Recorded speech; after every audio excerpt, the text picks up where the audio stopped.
And I think Jay Bear put it best that, if you are wanting to do influencer marketing, it shouldn't be a one night stand, so to speak. Wow. PlayStation versus Xbox right now. No, Let's start it.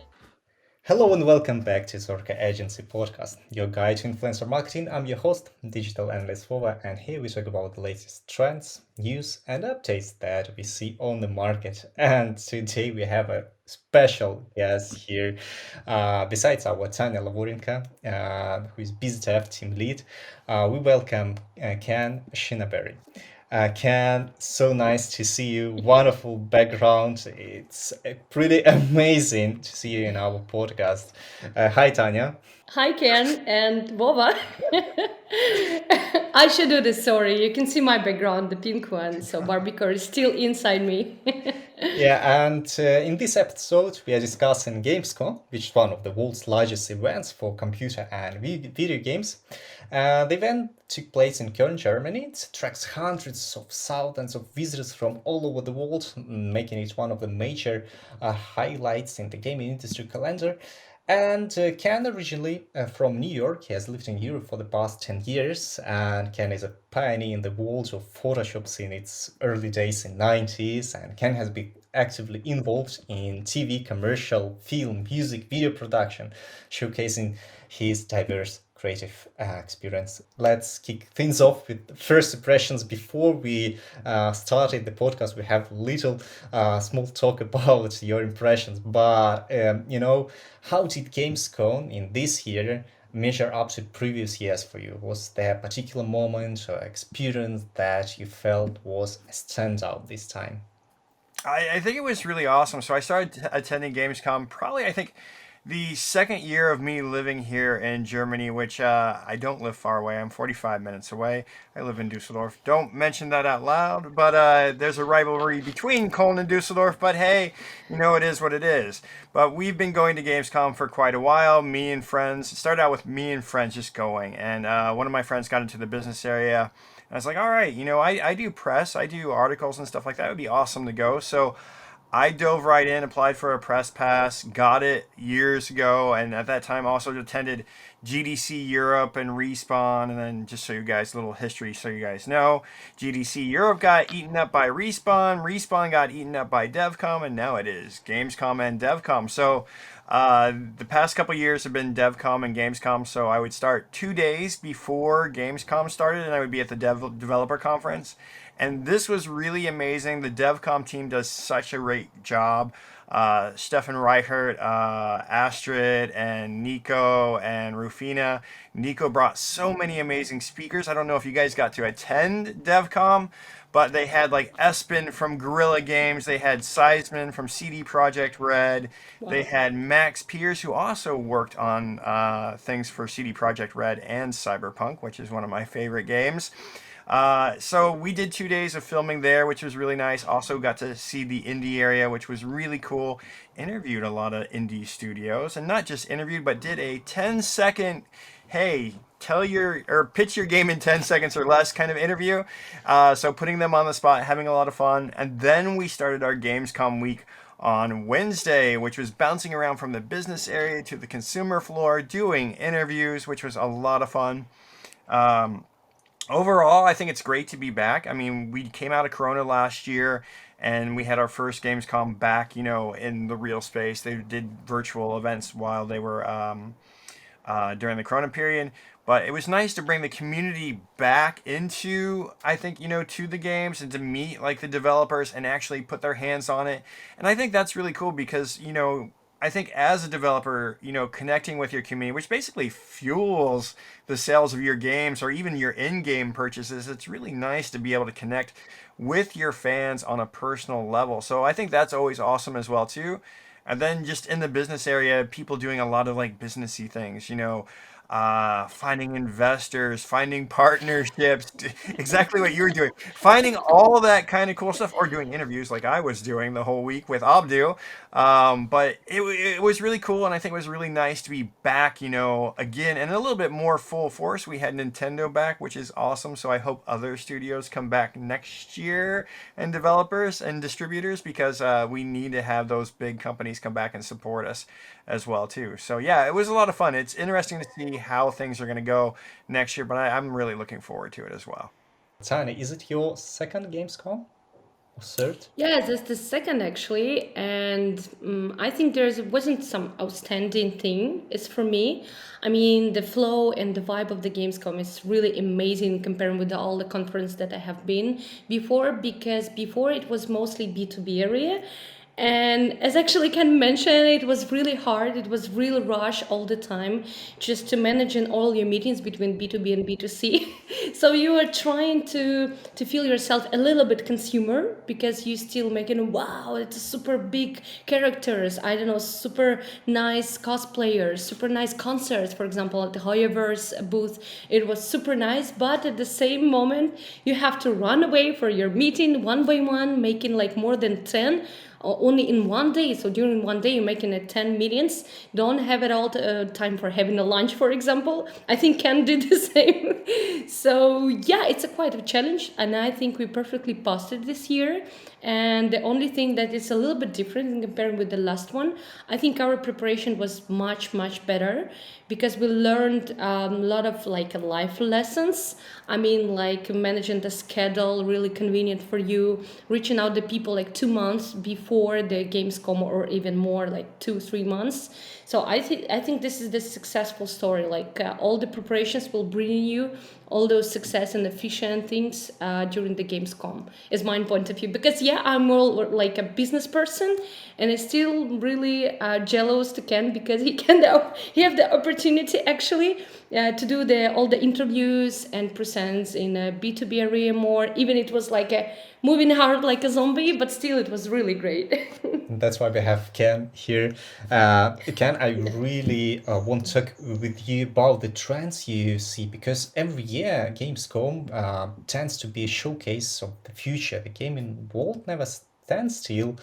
Were there any gaming trends that really caught up your eye this time, or significant shifts that became evident this year? Like maybe we saw the shift to open world game. What's this time you may I notice? mean, I saw a few different things there at Gamescom. Not just necessarily just with games, but also tech as well too.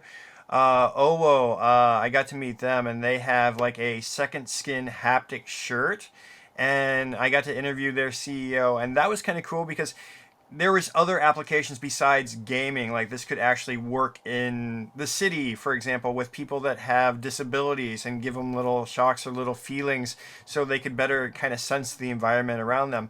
So it's kind of interesting for me to see how gaming tech can actually not just be in the games world, but can be added to other areas. And I also think, the marketing trends are always kind of increasing in how people are doing things, how they're connecting with the audience a little bit more, whether it be in the business area or on the consumer floor. And I think Game Science did a really good job with Wukong. I hope I said that right. So you had to play the game, and you got to play four different like bosses. And if you defeated four bosses, then you got like a special shirt, and then you got the Gamescom edition shirt. But I think also doing kind of those like special things for like the consumers were really good. And then the last day I was there, Dan from Pure Arts was like, "Hey Ken, do you think you can get a hold of the Lorcana Goofy card that they're giving away?" And I go, "Yeah, I can do that." He goes, "Don't jump through hoops, Ken. Just see if you can do it." About 15 minutes later, I came back with it signed. So no, but I think the way we market games and how we connect to the consumer is a lot of fun as well too. And I think that's the most important thing. I mean, back in the day, they used to have a lot of stages, and I think for Corona reasons, and even just for that kind of fear, they've kind of kept stages down a little bit. But they still have that.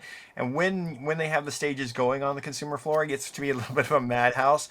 Like thousands of people just swarm around the stages, and if they start tossing it out, it's almost like little fights for little armbands and things like that. But no, it was really nice. People were insanely friendly. Like the last day, I got to talk to Marcin. I can't pronounce his last name, but he's one of the copywriters for CD Projekt Red, and we just had a long discussion, and he let me cut the line, which was really nice. So I stood in line for an hour. Didn't get to stand in line Oh for the my. press day, but stood in line for an hour, and I got to save like an hour and a half longer by him letting me cut the line. Thank you. I shouldn't say that out loud. Maybe other people are gonna get jealous. But again, just the trends of games, like how they connect with people are really good. Open world. I love open world games. I love boss battles and things of that nature. So we kind of experienced that a lot too. It was kind of good to see some remakes and things of that also come out as well, or like other editions. So it was kind of fun, and then it wasn't just gaming. 'Cause, I mean, Netflix was also there too. So hey, Yes. and Yeah. that's another way to connect with this brand. With brands, and even I saw in Hall 10 some German oh God, insurance agencies were there too, like Really? promoting. Yeah, and you would. So I mean, as a marketer, I kind of get it, right? They're trying to Okay. connect to that younger generation and go, "Hey, this is our insurance, and we're the cool hip company for you to have your insurance with." Wow. And there was a girl standing behind me when we were talking to AOK, and she's like, "What are you guys?" And they're like, "Well, we're an insurance company." She goes, "That's so cool. Pretty soon I'll be able to get my own insurance." And I was like, "Wow." Oh But my hey, God. if you can connect to your audience, and reach younger people, then why not? Just do it in a fun way that's not like In-game insurance, Oh, yeah. exactly, yeah, yeah. just can. Have you ate the pizza actually in Stranger Things booth? I mean, the I did. Netflix I part. did eat the pizza. I did not Which eat. one, margarita or pepperoni? I ate the pepperoni, and Abdu ate Me the too. margarita. High five. Yeah, I didn't get the slushy though, and I opted not to get the cotton candy, but I did eat the cookie, and that appears in my YouTube short as a joke. So that was fun. I don't know if anybody's watched Squid Game, but the little cookie that you have to cut. Yes, yes. I've got the same one. Yeah, I really didn't try to tasty. cut it out. I just ate the cookie, but it was a lot of fun. Yeah. I Yeah, and the makeup for Wednesday, and it's with the Witcher, the Candy Cotton, amazing, just amazing. Actually, I thought they will be presenting some game with the collaboration with them, like IP franchise and collaboration, so on. But it was just a booth of TV series, of TV shows. But it was amazing. But I but really, yeah. speaking, but did you know at opening night live, because Rebel Moon is coming out on Netflix, Zack Snyder was there and was Yes, on I saw stage it. at I opening night missed live. it. Yeah, Yes, Zack so that was Snyder was pretty there. exciting, and people just went nuts. I mean, I wasn't there, but I was watching a little bit online, and I think on my phone actually, and then I started getting text messages. Oh, we should have went to opening night live. Zach is there. Maybe he would have been in the VIP area. I don't. And I was like, well, we didn't go to the VIP area this year, so. But I it was great. yeah, so Yeah. I didn't have an opportunity to attend Gamescom, but right now you just share with me this passion, this energy, this cool community vibe. And what I heard from Atana last time is that there was a queue to make a selfie with Kamui cosplay, which is one of the top cosplayers. She made a Genshin Impact costume last time with the Genshin Impact stand here, and so Gamescom brings the game into reality. Did you notice that this time was there lots of cosplayers? The Well, Actually, Kamui, yeah. last year we Sorry. actually did a cosplay shout out. So on my final day, I went back and with like less camera gear and stuff like that, and I filmed different cosplayers and also people from the artist alley saying "Gamescom, Gamescom, Gamescom," yelling it out really loud, and just did like a thing. I didn't do that this year, but it was funny. One of the guys from last year that is a big cosplayer, and I didn't realize it at the time.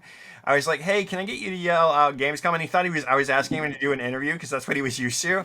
And no, I go, "Oh, I just want you to yell out Gamescom." He goes, "Do you want the ninjas to do backflips?" I go, "What do you mean?" And he goes, "Just film." And he go right when he yelled Gamescom and we raised his hand up, all his little ninja followers just went backflips around him, which was Wow. crazy insane. This year, I actually went back on Sunday dressed up in a little bit of a cyberpunk cosplay. Okay. So kind of incognito. It's funny to go up to some of the people that I already knew that were at booths and things like that were still there on the weekend because some of them leave. But they're like, "Who's under that?" And they go, "Oh my God, Ken, you're so funny." So I decided to dress up as my version of a net runner, and I had a full like helmet on. I had like fake tattoos, had my cyberpunk shirt on, just a little incognito, just kind of fun, and then just kind of goofed off the entire day. But the cosplay village area is really cool. I know Mall cosplay was there. Mall is really big.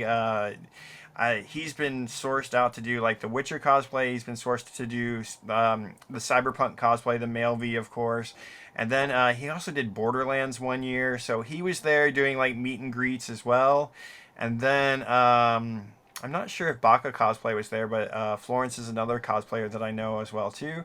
But it was pretty amazing just seeing the costumes and all the time that goes into them. And I mean, one cool thing is usually we get a little preview in Dusseldorf beforehand. So Dekomi, which is another event, which is more manga and anime, happens like I think in April, March, April, May, June.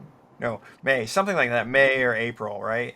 And so the Mhm. big cosplayers from all around Europe go to that, and usually they come to that and Gamescom. So it's kind of fun to see, what they choose to do each day, because usually it's a different each day, and the money that they just drop into things. And I mean, I did a gun myself one time, and I put over 100 euros into making the gun, but or modding the Nerf gun to look like a gun. But man, to build a whole costume with wings that light up and smoke coming out and mechanical things, it's just crazy. But Amazing. it's really cool and really creative, man. I mean, they could get their starts doing Hollywood things and commercial things. They're that talented. Can you know when I analyzed new Hoiverse titles, Honkai Star Rail? I hope they were on Gamescom and Yeah, they have Genshin been. Impact. Yeah. Yeah.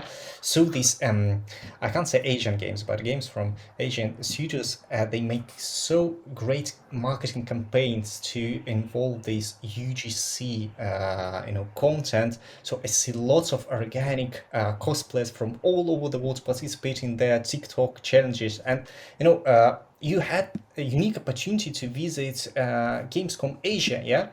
And do you see any contrast, the I didn't difference? get to Yeah. attend Gamescom Asia, but I did interview Gamescom Asia Ah, this year. So I interviewed Prakash, who is one of the heads of Gamescom Asia. Really nice guy, by the way. And it's cool because they have been really focused on the B2B area. Last year, they did two online events in the entertainment area. And that I think attracted 3 million views, is what he said. 3 million. That's crazy. Wow. But this year at Gamescom Asia, they will have a physical entertainment zone that consumers, or I guess I should say attendees, or the public will get to attend. And I think that's going to be really amazing. Gamescom Asia is really cool. They also work with the same group works with SeaGraph Asia as well too. So if there's anybody that's into design or graphics or behind the scenes of making characters, that's another thing that they're doing as well too. But to me, I think the Asian market is just massive. I mean, if you look at how they fill stadiums just to watch like events, Yeah. and and just monitors and stuff like that, because if you're in a stadium watching the little guys play on a computer is kind of hard to see, but watching on the big monitors how they in like for example like in Seoul for example or in Singapore, it's just amazing. Wow.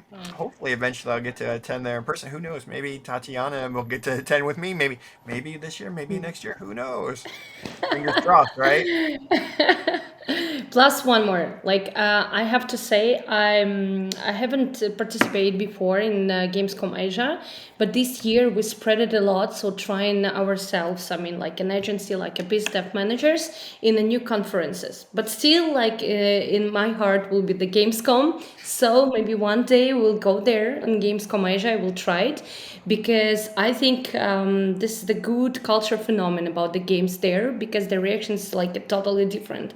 The people they are more engaged. I think just in the games they're living in games. They just I don't know like seeing it outside or inside their homes everywhere. As for me, this was a great example because not only cosplayers. You mentioned the cosplay actually, and I wanted to ask you if the Gamescom Asia doing the same because I saw also as the gamification part the concert during the Gamescom, the concert on Hoiver's booth.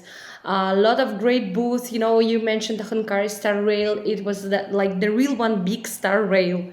The real and big characters, like even the huge one, like I don't know, like me in a Kent, like twice in the volume. The cool one guy, the character from the Dungeon Hunter 6, actually, the new game, Game Loft and God Games Corporation. So they brought it from China.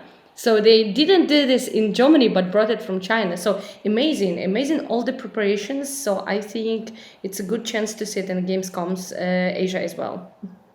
Tanya, what are influencer marketing insights? Yeah, you know, from my perspective, yeah, the influencer marketing campaigns and marketing campaigns, they go towards a community-centric approach. So some games reach in plateau. How can you reach new players? Yeah, for new games, it's pre-order campaign, launch campaign. But what's for the titles that are on the market? I see it, not outside from Gamescom, that it's Twitch oriented, it's community centric. Did you see the same in the Gamescom? I know it's hard. I know it's hard. It's always, Yeah. meetings. It's not about trends, but maybe it brings some insight to our audience. We have talked a lot about all the insights and trends today, especially with the like game developers, with the studios who publishing it or developing. So I think you're really right. So first of all, Gamescom is mostly about the PC console games and the Steam, for example, less for mobile, but still they're presenting on the market. But the Twitch, for example, for now it's raising. So this, I mean, the popularity of it. There are many new tools that can find for you the relevant streamer, relevant audience, even the mentions of the brand. For example, 3 years ago, this streamer was like playing your game and he was satisfied, but after that just changed to another game or even another genre. But thanks to all these new tools, you can find all those mentions. So you can find the audience who are still might be interested in your game and so on. Plus, for example, it could be the organic uplift, some interesting tools who can measure it and so on. So it was really, really great. In my point of view, it's one of the insights, I mean, today's. And the second thing is just all the campaigns when the new game entering the market, they're paying attention, first of all, to the game culture. I mean, like game culture, the history about its developing, even maybe some stories about the developers, how the idea comes to in their heads, for example, or for example, which manga or anime or I don't know, even the book or the film or the cinema will just inspire them for creating this game. So describing the feelings, describing and building the community. For now, this is the I think, on my point of view and the point of view of the my opponents that I have talked about it. This is the main thing. I don't know. Maybe just can add something here because you interviewed some of them. I didn't get to interview influencers, but I know a lot about the scene because I'm an influencer myself. Great to be a person in marketing that actually crossed over and became an influencer for like Adobe, Wacom, XP Pen, TechSmith, BenQ. Level up my gamer drink. No, Thank you but for the speaking. Yeah. it's always with me. And then I stream live for Adobe almost every week except for this weekend. But yeah, no. So they have a content creator zone in Hall 11, and press can't go up there, and content creators sometimes can come down. But it was funny because some of the content creators will be walking around, and they have security like linked up, holding hands, walking around them, which is kind of funny. And then when the big ones come through, everybody's stopping, like photographing them, and so forth. And then some of the booths or on the consumer floor, they have booths or little side sections for streamers. So I think Sega had that as well too. Of course, I think Xbox might have had something as well. There were like 4 or 5, and then over in Hall 10, there were some extra places where people were streaming. But they also had streamer tech there. So like Elgato, like the face cam makers right there, were at the Corsair booth, and the people that make the key lights and stuff like that. HyperX was there as well too, and they had influencers visit their stand, and they had a stage where I think some of the influencers actually got on stage over at HyperX and Omen. And then what else? There was another area. Oh, poo. But anyways, it was full of influencers. There was a lot. And to me, I think if you do influencer marketing, one thing is it's not always to go with the people that are, for vanity metrics. Yeah, they have like X amount of numbers, they have X amount of views. But a few years ago, Sarah Lynn Smith from Blizzard, I don't know if you guys know who she is, but she's kind of like a head of community, does like BlizzCon online and Blizzard or BlizzCon in person. She was telling a story about how they found a nano influencer, and they kind of took that nano influencer because they liked her style, they liked the way she connected to the audience.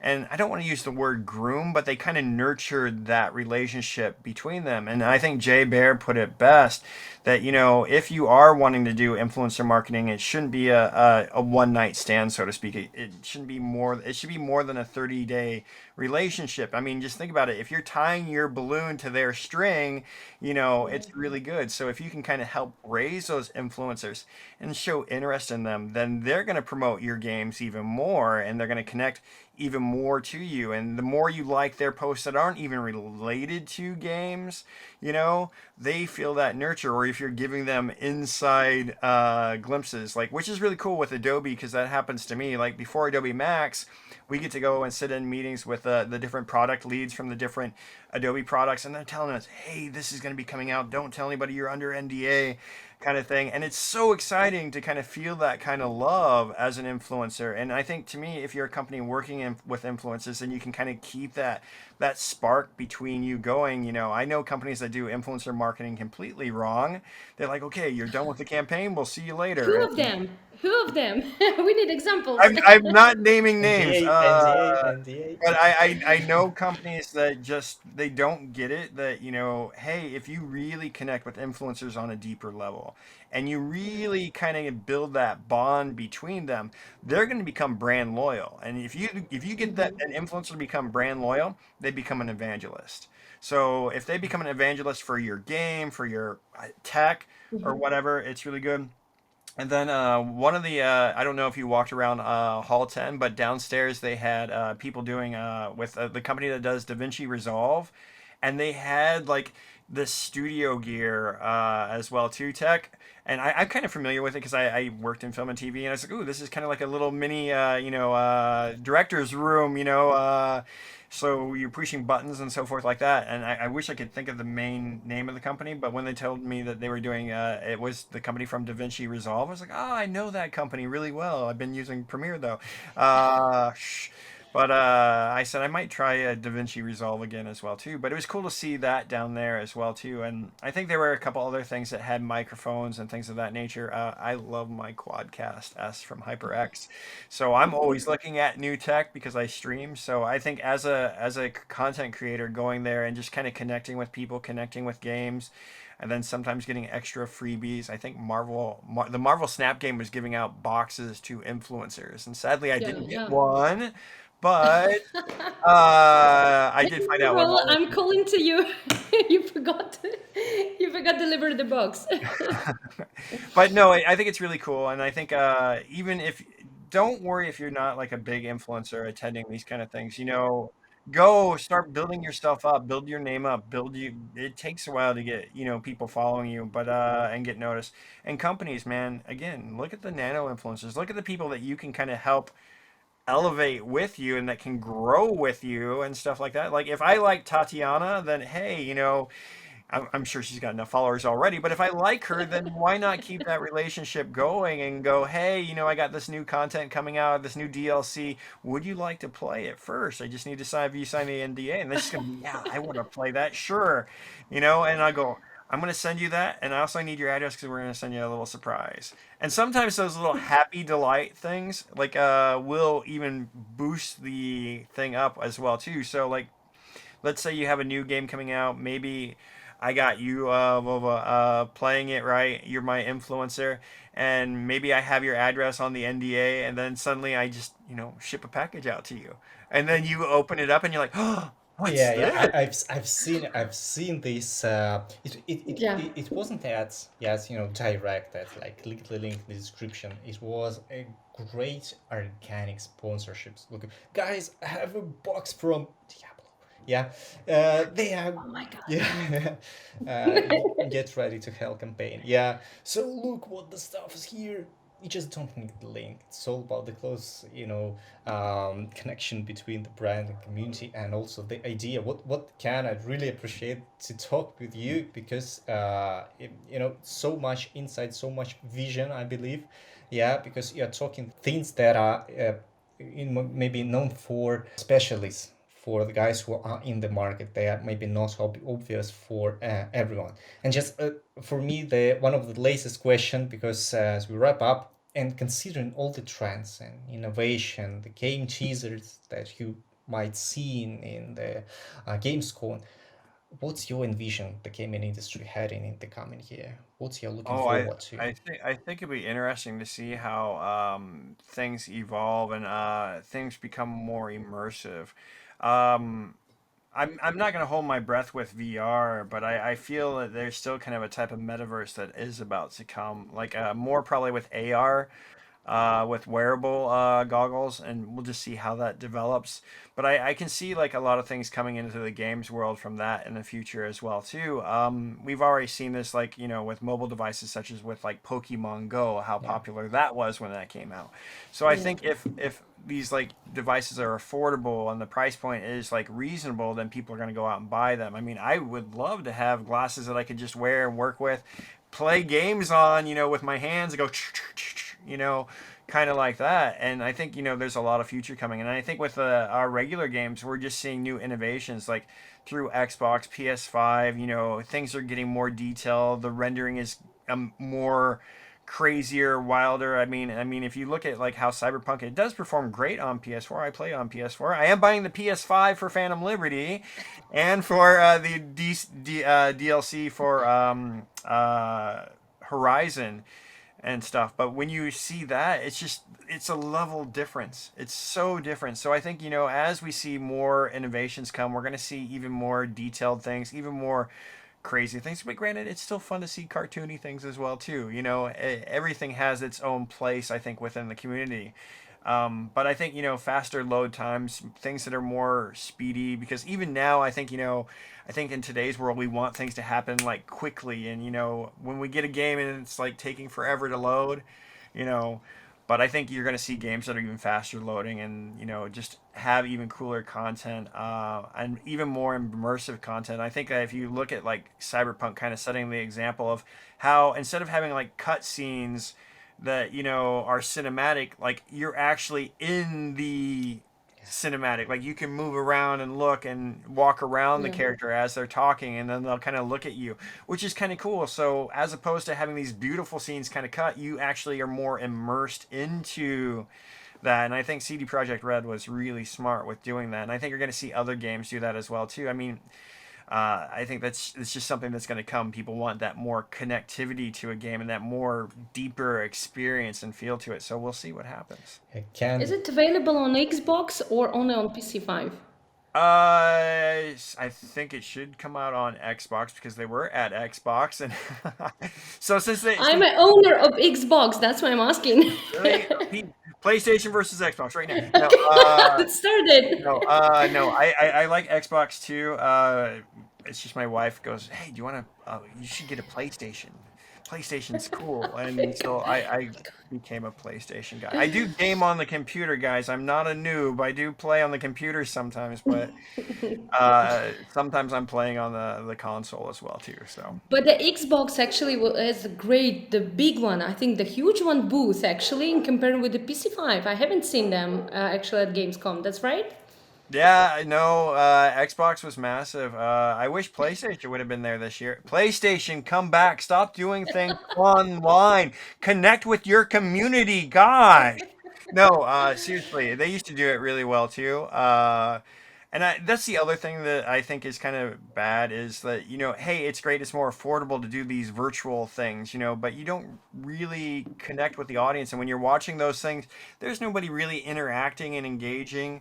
And I don't, maybe they just got the wrong marketing people, maybe it's the wrong higher ups, but to me, it's better to connect with the community, interact with them. And I think Xbox was really smart bringing a Yeah. bigger stage again to Gamescom and showcasing all the games. And by the way, their staff at the different Xbox area or little games were really friendly and really nice. I have to say, I talked to one guy while I was in a couple of the lines, and he was just super cool, super friendly. And I think even having the greeters there and the people managing the lines, that do a good job at the companies or the stages and the booths is really good too. But yeah, no, I think having a physical booth at Gamescom is really great, or even at like Digital Dragons or Yeah. Big Yeah. in Brazil. There's all kinds of places that you connect, and I think companies also need to be less like U.S. focused. And I say this having being a person from the U.S. and moving to Europe. Bring the recruiters to Europe. Bring your developers to Europe. Let them connect with the community. Let them find the future talents and stuff. So I think that's important as well too. So come back to Gamescom, come back to Digital Dragons and all the other cool conferences happening here in Europe, and see how we can rock it in Yeah, 2024. Tanya, Ken, it was so Hope nice so. to talk with you. Ken, in your time, your participation in this podcast really means a world to us, and we are looking forward to see your the content from Gamescom. So visit Ken's LinkedIn, his YouTube channel. Just Google it. I hope you will find valuable, insights, and don't hesitate to write comments. Okay, press likes, and find out more information from our Zorka.Agency social media. So we are looking forward to see again next year after Gamescom 2024, and after we finish this podcast, I will have a brief selfie with you. So thanks a lot for our community for this podcast, Tanya and Ken. Looking forward to see you next time. Great to see you here. Bye bye.